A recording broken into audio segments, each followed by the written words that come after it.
Daniel na cova dos leões.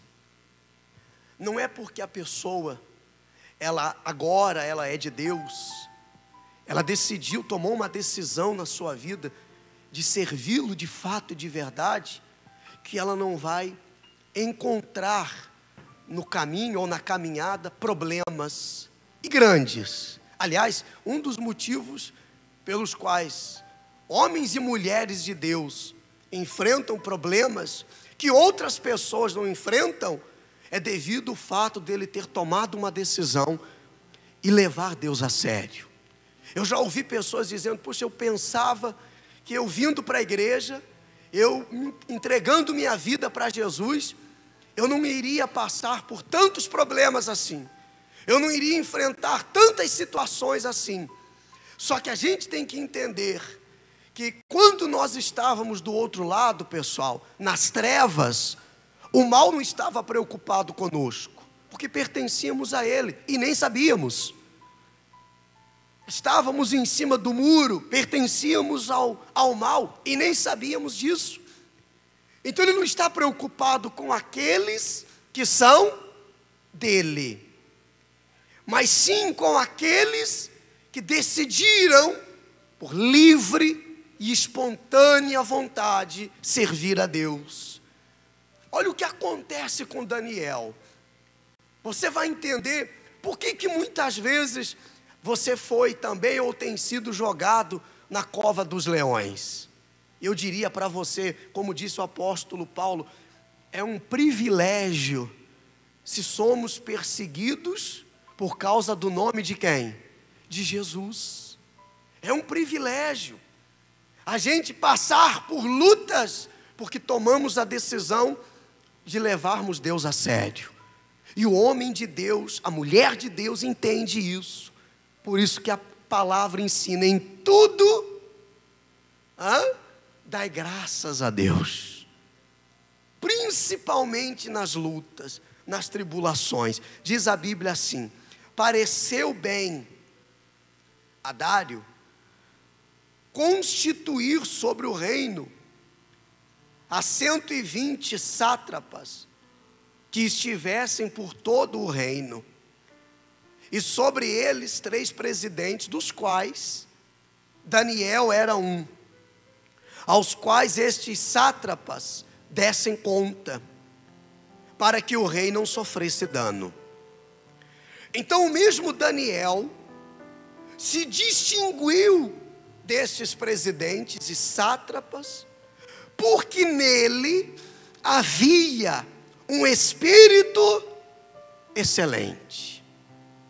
Porque nele havia um espírito excelente. Não é porque ele era bonzinho, não é porque ele ficava agradando o rei, ele não foi promovido, ele não fazia a diferença porque ele tinha apadrinhamento, amizades, mas sim porque o espírito dele era excelente. O que é ter um espírito excelente? Não é ser melhor do que os outros, mas naquilo que você fizer, você vai fazer com excelência. Quando você estiver fazendo para alguém, que seja para o seu patrão, para a sua esposa, para o seu marido, para os seus filhos, ou para um estranho, é como se estivesse fazendo para Deus. A pessoa que tem um compromisso com Deus, ela age assim. Quem está entendendo? Ter um espírito excelente é você tomar posição quanto à sua fé. Não se preocupar se está ou não agradando os outros, uma vez que esteja no centro da vontade de Deus. E vou lhe dizer o seguinte: para que você venha agradá-lo, servi-lo como ensina as Sagradas Escrituras, pessoas ao seu redor vão se desagradar de você. O que posso fazer, pastor? Orar por elas, mas não deixar a sua fé ser influenciada por aqueles que não têm o mesmo compromisso com quem? Com Deus. Daniel estava, eu posso dizer para você, no meio de um ninho de cobras. Mas ele não tinha um espírito de vingança. Ele também não tinha um espírito de covarde. Ele também não tinha um espírito de hipocrisia. Ele tinha um espírito o quê? Excelente. E quando o espírito do homem, da mulher é excelente, então a sua vida vai ser excelente. O marido que age com excelência para com a sua esposa vai ter um casamento excelente. A esposa que faz com excelência para o seu marido vai ter um casamento excelente. Se tudo que você fizer com excelência, qual vai ser o resultado? Excelente. Aí a pessoa muitas vezes ela reclama que na vida dela nada está dando certo, que o que ela faz nada prospera. Mas se você fizer com excelência, não tem como o resultado não ser excelente. Então o mesmo Daniel se distinguiu destes presidentes, sátrapas, porque nele havia um espírito excelente, e o rei pensava em estabelecê-lo sobre todo o reino. Então os presidentes, os sátrapas, procuravam ocasião para acusar a Daniel a respeito do reino, mas não puderam achá-la, nem culpa alguma, porque ele era o que, gente? Porque ele era fiel. Ele era fiel ao seu rei, sim, ao seu comandante, e ele era fiel a Deus. Ele agia com excelência com os seus companheiros de trabalho, agia com fidelidade com as pessoas que estavam ao seu redor, mas ele também era fiel para com o seu Deus, o Deus invisível que ninguém via. Eles tinham os deuses deles, de pau, de pedra, as estátuas, imagens, monumentos gigantescos que eram colocados para que o povo adorasse. Mas Daniel servia ao Deus vivo. Ele era fiel a esse Deus. Então você veja que mesmo aqueles que estavam ao seu redor, querendo achar alguma coisa nele, para denegrir a imagem dele, não podiam, tentavam, mas não podiam. Eles não queriam ver o sucesso de Daniel, e também não entendiam por que ele vencia, se ele não servia a nenhum Deus palpável, nenhum Deus visível. Mas o verdadeiro Deus, que é o Deus da Bíblia, não se vê, se crê. Diga graças a Deus. Diz a Bíblia, porque ele era fiel e não se achava nele nenhum erro, nem culpa. Disseram, pois, esses homens: nunca acharemos ocasião alguma para acusar esse Daniel. Aí vem o seguinte: se não a procurarmos contra ele na lei do seu Deus. Ele era honesto, ele era fiel naquilo que ele fazia. Eles não encontravam erro, eles não encontravam falha. Ele não ia para Lava Jato, o nome dele não estava envolvido com propinas. Quem está entendendo? Queriam achar, mas não encontravam nele algo que pudesse denegrir a imagem dele. Ou seja, ele não tinha nada que esconder, a temer, porque tem um ditado que diz: quem não deve. Estou sossegado, estou tranquilo, Daniel pensava. Eles estão todos unidos contra a minha pessoa, mas eu tenho um Deus que vê todas as coisas, que sabe de todas as coisas, que vê tudo e conhece o mais íntimo do coração do homem, que sabe o que está lá dentro. As pessoas podem até fazerem pré-julgamentos a seu respeito, mas só Deus sabe realmente o que está dentro de você. Concorda ou não? Quando eles não encontraram culpa, erro, falha, vamos procurar na lei do Deus dele. Vamos fazer alguma coisa para colocar ele contra Deus. Porque se nós colocarmos ele contra Deus, acabamos com ele.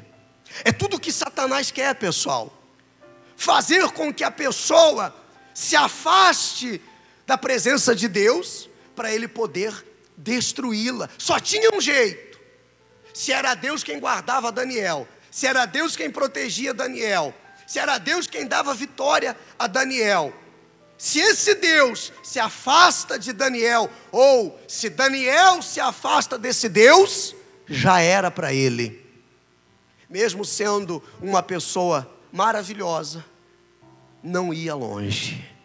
Diz a Bíblia, olha só, então esses presidentes e sátrapas foram juntos ao rei e disseram: ó rei Dário, vive eternamente. Todos os presidentes do reino, os prefeitos, os sátrapas, conselheiros, governadores, concordaram em que o rei estabeleça um decreto. Todos mentira, porque Daniel nem sabia disso. Nós firmamos uma lei para que o Senhor estabeleça um decreto e faça firme o interdito de que todo homem que por espaço, grava ali, ó, quantos dias? De 30 dias fizer petição a qualquer Deus ou a qualquer homem, e não a ti, ó rei, seja lançado na cova dos leões. Agora, pois, ó rei, sanciona o interdito e assina a escritura, para que não seja mudada, segundo a lei dos medos e dos persas, que se não pode revogar. Por esta causa, o rei Dário assinou a escritura e o interdito. Pessoal, o que eles fizeram?